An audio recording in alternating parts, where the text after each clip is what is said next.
Hello बच्चों, good morning to all of you. कैसे हैं आप लोग सभी? आई होप कि आप लोग सभी अच्छे हैं और मेहनत कर रहे हैं बच्चों। सारे वीडियोस को प्रॉपरली वॉच कर रहे हैं और सारे न्यूमेरिकल प्रॉब्लम्स जो मैं आपके लिए यहाँ पर कर रहा हूँ, आप उसको प्रैक्टिस भी कर रहे हैं, अपनी कॉपी में लिख रहे हैं। और यह बात मैं एज्यूम करके बच्चों आगे बढ़ रहा हूँ। Cross product numerical problems. बच्चों, पिछले क्लास में, पिछले वीडियो में हम लोगों ने सीखा problem based on cross product या वेक्टर प्रोडक्ट। कैसे कोई भी न्यूमेरिकल प्रॉब्लम जो क्रॉस प्रोडक्ट का होगा उसे हम लोग सॉल्व करेंगे और क्या प्रॉब्लम हो सकता है। अभी कुछ और प्रॉब्लम करेंगे बच्चों। इस वीडियो में मैं आपको कुछ और प्रॉब्लम कराऊंगा based on cross product only. तो चलिए स्टार्ट करते हैं वीडियो को। इसमें सबसे पहला प्रॉब्लम है आपके लिए यहाँ पे क्वेश्चन नंबर 4। ये ऑलरेडी हमने 3 क्वेश्चंस कर लिया है बच्चों पिछले वीडियो में, तो इसलिए यहाँ पर क्वेश्चन नंबर 4 लिखा हुआ है। तो आप अपने कॉपी में इसी सीक्वेंस में करेंगे। 3 प्रॉब्लम पहले कर रखा है, तो चौथा यहाँ पर करेंगे आप इसके बाद। यहाँ पर प्रॉब्लम में कह रहा है बच्चों, if vector A and vector B denote the sides of a parallelogram and its area is A B by 2, find the angle between vector A and vector B. एक पैरेललोग्राम है बच्चों अपने पास, और उस पैरेललोग्राम के बारे में बेसिक इंफॉर्मेशन क्या दिया हुआ है कि दो एडजेसेंट साइड्स जो पैरेललोग्राम के हैं वो वेक्टर ए और वेक्टर बी से रिप्रेजेंटेड है। So this is the parallelogram. अगर इसको कंप्लीट कर दिया, कह रहा है ए और बी दोनों साइड्स को रिप्रेजेंट कर रहा है। ए और बी दो साइड्स को रिप्रेजेंट कर रहा है। एरिया ऑफ पैरेललोग्राम मैंने पिछले वीडियो में बताया था बच्चों, यह होता है mod value of A cross B. तो एरिया प्रॉब्लम में दे रखा है आपको। एरिया कितना दे रखा है? It is given A B upon 2। अच्छा, mod value of A cross B क्या होगा बच्चों? A B into sine theta. So area की वैल्यू आपको दे रखा है, यहाँ पे पुट कर दीजिए ए बी बाई 2। अगर आप एरिया की वैल्यू पुट कर देते हैं तो आपके लिए प्रॉब्लम आसान हो जाएगा। यहाँ से ए बी कैंसिल हो जाएगा। So 1/2 is equal to sine theta, और यहाँ से आप लिख सकते हैं बच्चों sine theta is equal to 1/2, और 1/2 साइन में कौन से एंगल के लिए होता है? 30 डिग्री के लिए। So sine theta equal to sine 30 degree. So यहाँ से आराम से दोनों तरफ से साइन हटा देंगे तो एंगल की वैल्यू निकल करके आ जाएगी। So angle will be equal to 30 degree. यहाँ पर नहीं दिख रहा होगा बच्चों, तो मैं इस तरफ कर देता हूँ, sine theta equal to sine of 30 degree. So दोनों तरफ से साइन हटाएंगे तो थीटा की वैल्यू कितनी आ जाएगी? That will be 30 degree. So angle between the vectors क्या होगा? Find the angle between vector A and vector B. तो यहाँ पर दोनों वेक्टर के बीच का जो एंगल है बच्चों, that angle is coming 30 degree. So this is the answer of this problem. बच्चों अगला क्वेश्चन है question number 5। Determine the sine of the angle between the vectors this and this. तो हमें इस तरह के क्वेश्चंस को करने के लिए हमें एंगल निकालने के लिए पूछा गया है प्रॉब्लम में कि दोनों वेक्टर्स के बीच का एंगल क्या होगा, इसको फाइंड आउट करिए। और केवल एंगल नहीं है, साइन ऑफ द एंगल, मतलब कि sine of theta find out करना है, तो उसके लिए पहले थीटा निकालना होगा। बच्चों मान लेते हैं यह वेक्टर ए है। Let us assume vector A equal to 3i plus J plus 2k, और दूसरे वेक्टर को बी मान लेते हैं 2i minus 2j plus 4k। दूसरा वेक्टर हो गया। अब हमें पता है दो वेक्टर का क्रॉस प्रोडक्ट क्या होता है बच्चों? A cross B is equal to A B sine theta into N cap. अच्छा, अगर हम ए क्रॉस बी का केवल मैग्नीट्यूड लिखें तो इसका मैग्नीट्यूड क्या होगा बच्चों? ये वाला पार्ट मैग्नीट्यूड है A B into sine theta, और ये तो डायरेक्शन को रिप्रेजेंट कर रहा है। तो यहाँ से बच्चों साइन थीटा की वैल्यू अगर लिखना चाहें तो this we can write magnitude of A cross B upon ये ए बी इधर ले आते हैं LHS में। ये इक्वेशन को सॉल्व कर दिया, ए बी को इधर LHS में ले आया डिनोमिनेटर में, तो अपॉन ए बी इधर साइन थीटा, और रीअरेंज करके पहले साइन थीटा को लिख दिया।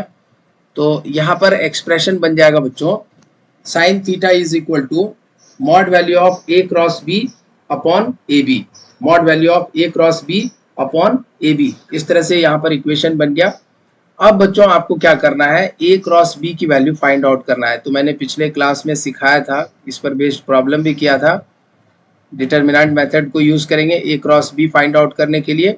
आई जे के एक्स कॉम्पोनेंट 3, वाई कॉम्पोनेंट जे के साथ जो कोफिशिएंट है 1 है तो उसको लिख दिया, k का कोफिशिएंट क्या है बच्चों, लिख दिया 2 है।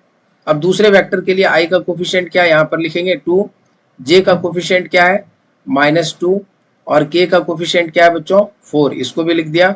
अब यहाँ से i कैप, और मैंने जो प्रोसीजर बताया बच्चों अगर उसको आप फॉलो करेंगे तो गलती होने के चांसेस नहीं के बराबर होगा। इसको फर्स्ट रो फर्स्ट कॉलम को डिलीट करने के बाद जो बचा उसको लिख दिया 1 2 -2 4 और बीच में लिखेंगे -j। Second column first row को डिलीट करने के बाद क्या बचा 3 2 2 4 plus k cap. First row last third column को डिलीट करने के बाद यहाँ पे क्या बचा 3 1 2 -2। अब इसको मल्टीप्लाई कर दीजिए 1 4 जा 4 और 2 2 जा 4 विद माइनस साइन और एक और माइनस आएगा तो प्लस हो जाएगा।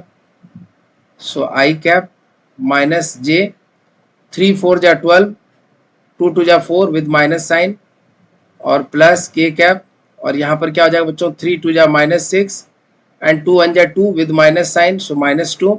अब इसको बच्चों यहाँ पर लिख रहे हैं, आपको दिखाई पड़ेगा, इधर लिखूंगा तो 4 + 4 यह हो जाएगा 8i और यहाँ पर बच्चों देख सकते हैं 12 - 4 तो यह हो जाएगा -8j और यह हो जाएगा -2 - 6 तो -8k।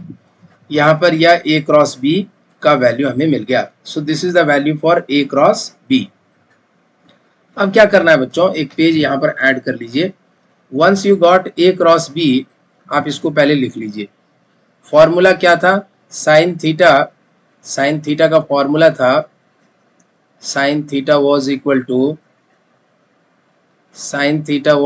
To a cross b का mod value upon A B. तो a क्रॉस b हमने ऑब्टेन किया अभी एंड दिस इज, एक ही बार में लिख लेते बच्चों 8i 8j 8k with minus sine 8i minus 8j minus 8k। इसका मॉड वैल्यू लिखना है तो मॉड वैल्यू लिखिए, a क्रॉस b का मॉड वैल्यू क्या हो जाएगा, this will be x component का स्क्वायर प्लस y कंपोनेंट का स्क्वायर प्लस z कंपोनेंट का स्क्वायर। x कंपोनेंट यहाँ पर 8 है, यह -8 और यह भी -8, सबका स्क्वायर करेंगे बच्चों 64 64 और 64। सो यह हो जाएगा 3 टाइम्स ऑफ 64 और 8 का स्क्वायर करेंगे यहाँ पर 3 × 8 का स्क्वायर तो 8 बाहर आ जाएगा। सो यहाँ से लिख सकते हैं 8√3। तो a क्रॉस b का मॉड वैल्यू हम लोगों ने निकाल लिया 8√3। Mod value of a cross b हमने निकाल लिया। अब वेक्टर a का मॉड वैल्यू क्या होगा, उसी को तो a लिखते हैं, that is equal to x component, यहाँ पर क्या है बच्चों फर्स्ट वेक्टर का 3, y कंपोनेंट 1 और z कंपोनेंट 2। तो लिखिए 3 1 2, 3 का स्क्वायर प्लस 1 का स्क्वायर प्लस 2 का स्क्वायर। इसको सॉल्व कर देंगे बच्चों 9 + 1 + 4 सो यह हो जाएगा 14 और वेक्टर b का मॉड वैल्यू जिसको इस तरह से भी लिख सकते हैं and that will be equal to बच्चों, इसकी वैल्यू होगी x का स्क्वायर y का स्क्वायर और z का स्क्वायर 2 - 2 4। तो लिखिए यहाँ पर 2 स्क्वायर -2 का square so 2 - 2 and 4 2 - 2 and 4 so this will become now 4 + 4 + 16। तो यह कितना हो जाएगा बच्चों 16 + 8 24। ठीक है, सो यहाँ पर हमने निकाल लिया। अब इस फॉर्मूला को यूज करेंगे sine theta equal to a cross b। इस फॉर्मूला को यूज करिए बच्चों and by using this formula we can आराम से calculate the value of sine theta. So चलिए यहाँ पर वैल्यू पुट कर दीजिए, एक और पेज ऐड कर सकते हैं बच्चों। So sine theta is equal to mod value of a cross b कितना है 8√3, दिस इज 8√3 और मॉड वैल्यू ऑफ a क्या है बच्चों, दिस इज √14 और मॉड वैल्यू ऑफ b क्या है √24। देख सकते हैं आप। अब इसी को सिंप्लीफाई करना है सो यहाँ से लिख सकते हैं 8√3 अपॉन, और क्या लिख सकते हैं बच्चों 14 के बदले क्या लिख सकते हैं √2 × √7 और 24 के बदले क्या लिख सकते हैं 2 2 जा 4 2 2 जा 4 और 4 6 जा, राइट। तो यहाँ पर लिख सकते हैं बच्चों 6 4 जा 24। तो 2 स्क्वायर यहाँ से कॉमन निकलेगा। आप चाहे तो इसको 2 इंटू 3 भी लिख सकते हैं, 2 into 3। So this will become 2 into 3, 2 2 जा 4 2 जा 8 3 जा 24।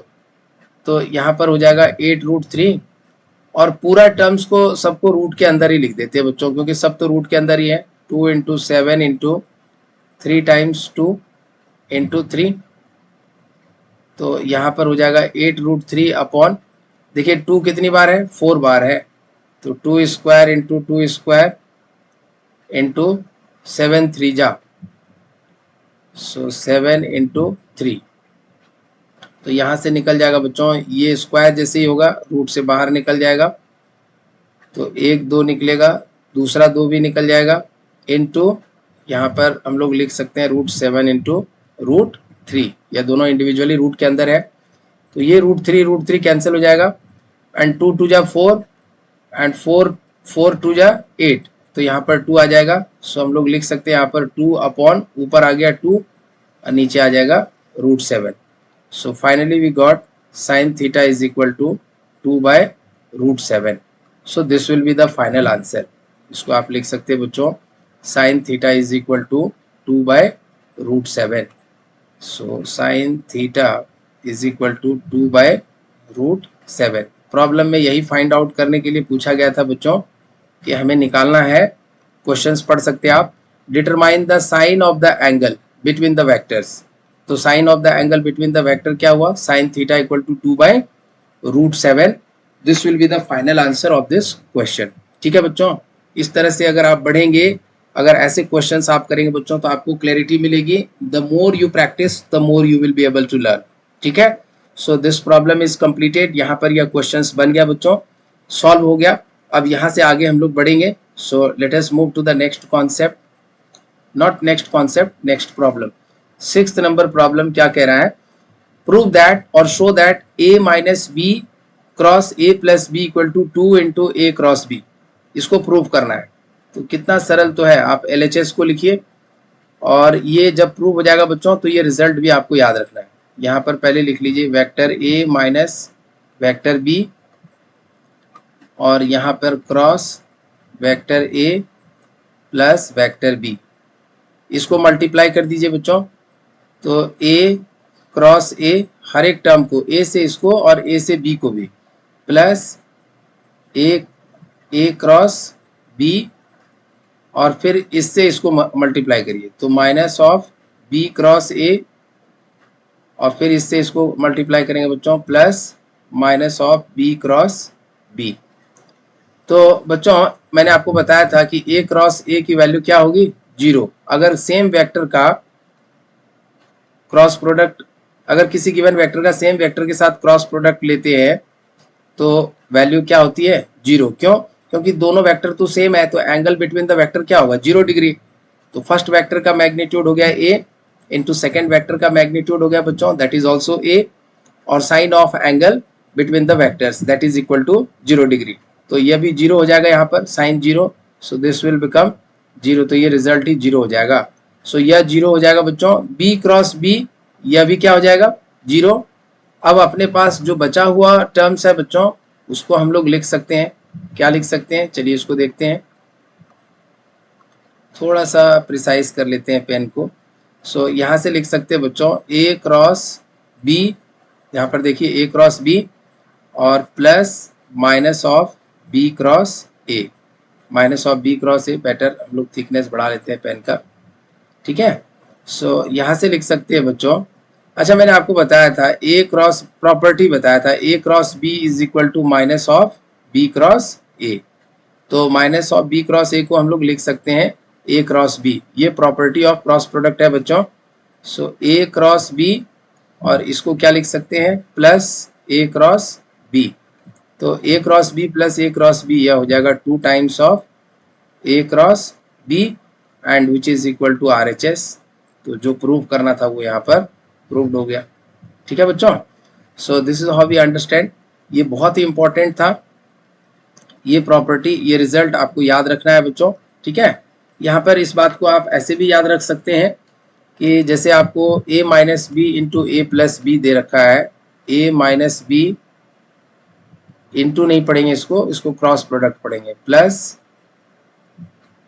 B, a minus B cross a plus B, इसका रिजल्ट आ गया बच्चों, इसका रिजल्ट आ गया 2 इंटू ए क्रॉस बी। तो यहाँ से आप चाहे तो ऐसे भी लिख सकते हैं a क्रॉस b, इसको पहले लिख लिया और 2 को इधर डिनोमिनेटर में लिया, तो 1/2 of a minus B cross a plus B. So इस तरह से यह प्रॉब्लम सॉल्व हो गया बच्चों, और यह एक इम्पॉर्टेंट रिजल्ट भी मिल गया आपको, जिसको आपको याद रखना है। दिस इज इम्पॉर्टेंट रिजल्ट, ठीक है। सो यहाँ पर ये कॉन्सेप्ट जो भी हमने किया बच्चों, इस कॉन्सेप्ट से रिलेटेड प्रॉब्लम, 6th प्रॉब्लम भी हो गया। Now we are going to do 7th problem. तो 7th प्रॉब्लम में यहाँ पर डायगोनल ऑफ पैरेललोग्राम दिया हुआ है बच्चों। The diagonal of a parallelogram are given by the vector A and vector B, ठीक है। दो वेक्टर्स दिया हुआ है और दोनों वेक्टर क्या रिप्रेजेंट कर रहा है, डायगोनल ऑफ अ पैरेललोग्राम। तो पूछा गया है find the area of the parallelogram. Area of parallelogram क्या होगा?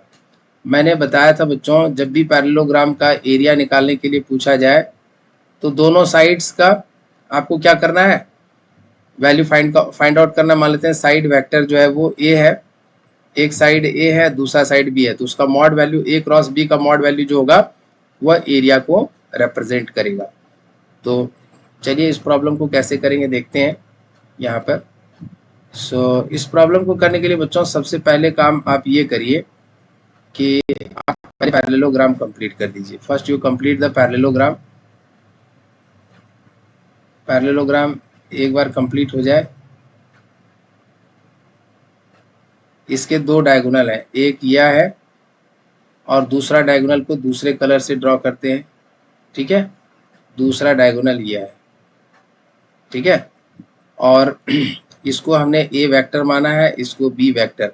पहला जो डायगोनल वेक्टर है इसकी वैल्यू दे रखा है, फर्स्ट डायगोनल दे रखा है वेक्टर a, इसको a मान लेते हैं। यह दिया हुआ है बच्चों 3i plus 4j minus 5k, और दूसरा डायगोनल दिया हुआ है बच्चों जिसको वेक्टर b मान लेते हैं। तो vector b equal to minus i minus i and minus 3j minus 4k, ठीक है।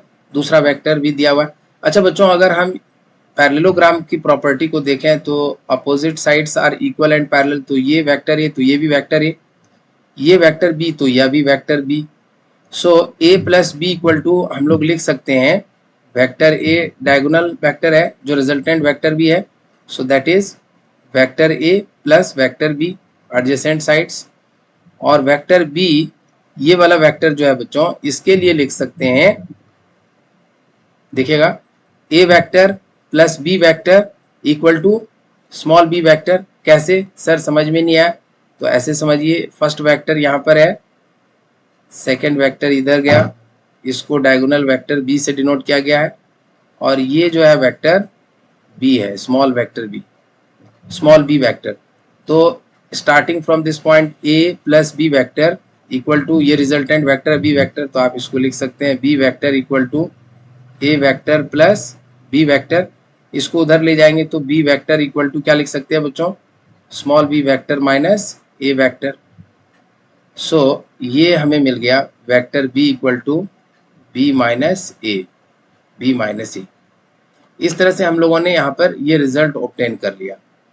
अगर हमने दोनों साइड्स निकाल लिया बच्चों, साइड वेक्टर्स निकाल लिया, तो एरिया आसानी से निकाल सकते हैं। ए पता है, बी पता है, हमें a प्लस बी पता है equal to A, B minus A पता है that is equal to B. दोनों को अगर ऐड कर दें बच्चों, vector a plus vector b कर दें, तो इधर भी ऐड करना पड़ेगा, vector a plus vector b plus vector b minus vector a। और आपको शायद दिखाई नहीं पड़ रहा होगा, दिखाई पड़ रहा है, very good.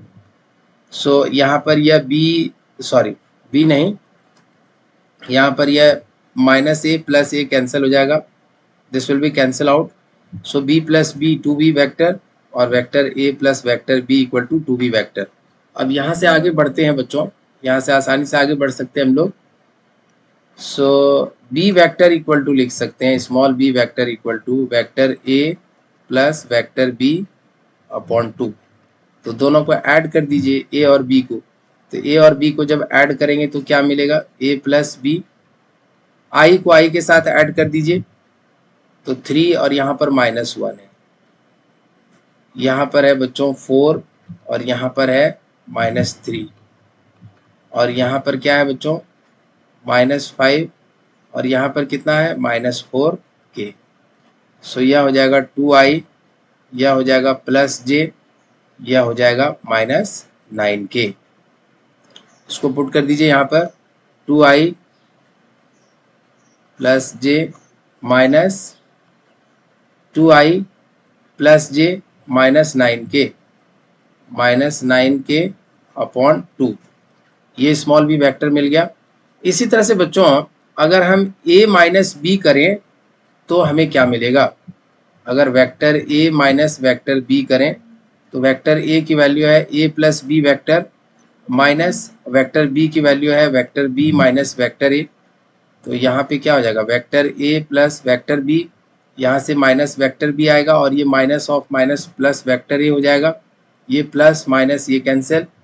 So a plus a यह 2a वेक्टर हो जाएगा। So a minus B vector equal to 2a vector. So a vector equal to हम लोग लिख सकते हैं vector a minus vector b upon 2। अच्छा बच्चों a माइनस बी अब कैलकुलेट करना है, तो a माइनस बी क्या होगा, 3i plus 4j minus 5k। लिखिए यहाँ पे 3i minus 3i plus 4j minus 5k vector. और b वेक्टर क्या है बच्चों, b vector -i minus 3j minus ये क्या है बच्चों -4k और होल डिवाइडेड बाय 2 है, इसको लिख दीजिए। सो यहाँ पर हो जाएगा, देखिए minus of minus plus direct कर दे, माइनस ऑफ माइनस प्लस और 3, तो 3 + 1 यह हो जाएगा 4, minus of minus plus 4 + 3 7j और माइनस ऑफ माइनस प्लस, इसमें पूरा माइनस ही था क्या, एक बार चेक कर लीजिए, सारे माइनस थे, ठीक है। सो 4 + 4 और -5, तो यह हो जाएगा -k। सो यहाँ पर वेक्टर a भी मिल गया हमें, ठीक है। तो इस तरह से हमने a और b को फाइंड आउट कर लिया। अब हमें क्या फाइंड आउट करना है बच्चों, a cross b find out करना है, फिर उसका मॉड वैल्यू फाइंड आउट करना है। तो थोड़ा सा ये प्रॉब्लम लेंथी है, but no need to worry. यहाँ पर सभी को 2 से डिवाइड कर दीजिए, तो यह हो जाएगा 2/2i और ये हो जाएगा j कैप बाई 2 और यह हो जाएगा 9/2 k कैप, ठीक है। अब हम लोग बच्चों यहाँ से a cross b find out करेंगे। तो a क्रॉस b कैसे लिखते हैं, a क्रॉस b लिखने के लिए यहाँ पे i, यहाँ पे j और यहाँ पे k और फर्स्ट वेक्टर क्या है a, इसका x y z कोफिशिएंट लिखिए 4 7 -1 4 7 -1। दूसरा वेक्टर जो है 1 1/2 1 1/2 -9/2, एक बार वेरीफाई कर सकते हैं, -9/2 और यह 4 है बच्चों, दिस इज 4। तो इसको क्लियर कर लीजिए आप, कोई डाउट नहीं होना चाहिए आपके माइंड में। दिस इज 4, यहाँ पे 4 लिख दिया। अब आपको मैंने बताया था तरीका, पहले रो पहले कॉलम को डिलीट कर देंगे, 7 -1 1/2 -9/2, फिर -j cap, first row second column delete. So 4 -1 1 -9/2 plus k cap, first row third column को डिलीट कर देंगे, क्या बचेगा बच्चों 4 7 1 1/2। अब इसको मल्टीप्लाई कर दीजिए, i कैप 7 × 9, तो 9 7 जा 63 -9/2 एंड माइनस ऑफ माइनस यह हो जाएगा बच्चों plus 1/2 minus j cap 4 × 9 -36/2 and minus of minus plus 1 1 × 1 plus k cap × 4 1 by 2, 4 into 1 by 2 2, and 1 into 7 7 with minus sine, so minus 7. यहाँ पर बच्चों हो जाएगा -63 प्लस 1, सो -62 बाई 2, सो यह हो जाएगा 62 31 आई. यहाँ पर हो जाएगा 18 -18 प्लस 1 -17 और माइनस माइनस प्लस, तो प्लस 17 जे और 2 - 5 2 - 7 तो -5 के. यह हो गया बच्चों A क्रॉस B वेक्टर. अब इसका मैग्नीट्यूड निकालना है, तो A क्रॉस B का मैग्नीट्यूड कैसे निकालेंगे? डायरेक्टली आपको रूट लेना है x कंपोनेंट का स्क्वायर प्लस y कंपोनेंट का स्क्वायर प्लस z कंपोनेंट का स्क्वायर. अब यहाँ पर एक पेज आप ऐड कर लीजिए. सो 31 का स्क्वायर प्लस 17 का स्क्वायर प्लस 5 का स्क्वायर, सबको अगर ऐड कर देंगे बच्चों, 31 का स्क्वायर 1339, सो 961, और 17 का स्क्वायर 7 7 जा 49, carry 4 7 plus 4 11, 7 1 9 8 2 289, so 289, so 9 plus 1 10, 6 plus 8 14 plus 1 15, 9 plus 3 12. So and already we have to add plus 25, 5 ka square, so 25, so this is 12 7 5. So finally we got square root of, final answer we got A cross B mod value is square root of 1275. So this is the area of parallelogram. Area is equal to mod of A cross B and that value is coming around 1275 units. ठीक है बच्चों. सो इस तरह से इस questions को करेंगे. निश्चित रूप से इस प्रॉब्लम को करने में काफ़ी वक्त लगा, काफ़ी लेंदी भी था बच्चों, बट ऐसे प्रॉब्लम करने चाहिए हमें जिसमें कि पूरा वेक्टर का नॉलेज यूज हो जाएगा. ठीक है. सो इस तरह से हमने इस प्रॉब्लम को भी कंप्लीट कर लिया. बच्चों before I conclude this video, अगले टॉपिक में हम लोग क्या पढ़ेंगे? Motion in a plane chapter चल रहा है. इसमें हम लोग पढ़ेंगे अब कैसे हम लोग मोशन को डील करेंगे, how we are going to deal with the motion in a plane. जैसे कोई बॉडी होगा, कोई पार्टिकल होगा जो एक्स वाई प्लेन में मूव कर रहा होगा, उसके पोजीशन वेक्टर का भी एक्स कंपोनेंट होगा, वाई कंपोनेंट होगा, जेड कंपोनेंट होगा, और पोजीशन जो है वो चेंज कर रहा होगा विथ रेस्पेक्ट टू टाइम. तो वेलोसिटी के भी फिर तीनों कंपोनेंट्स होंगे, V X V Y V Z, X component Y component and Z component. And in the same way बच्चों एक्सेलरेशन भी अगर वेलोसिटी टाइम के साथ चेंज करेगा तो एक्सेलरेशन के भी तीनों कंपोनेंट्स होंगे, A X A Y A Z, X component of acceleration, y component of acceleration and z component of acceleration. So what we need to do, we need to write the equation for all this position vector, we have to write the equation for velocity vector, acceleration vector, and many more things that we will come to know when we will discuss that particular topic. But at this stage bachon, I want to conclude this video with few more lines. Bachon, I started in this video the concept of problem, the problem, not concept, problem based on cross product or vector product, and I did around 3-4 problems. And in the previous video also I did problems based on cross product or vector products. So many more problems we are doing based on cross product, and now we have completed this topic with concept as well as problem. Now we are moving to the another topic that I have already explained to you. What is the next we are going to discuss? So bachon, I request to everyone, utilize this summer vacation.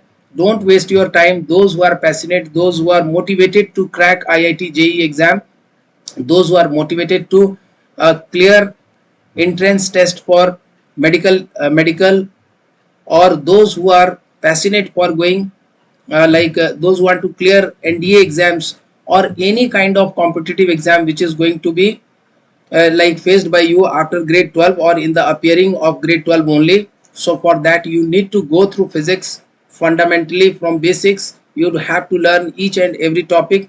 You have to do number of problems in all the topics, then only you can crack those exams, because competitive exam requires or needs lot of effort, lot of hard work, and that hard work you cannot do in one night or in 1 month. For that you need to create a longer platform or longest platform, and it must contain around 12 to 15 months or 20 months of preparation, then only you can clear such exams. So I suggest you all, those who are passionate for all this kind of competitive exam, as well those who wants to score 90+% in your grade 12 upcoming CBSE board examinations for grade 12. So you need to put efforts with me. I am giving my best, you also give your best, and let's see, you will definitely find different result for you. So बच्चों, in this video this much only. I will see you in the next video. Thank you all. Bye.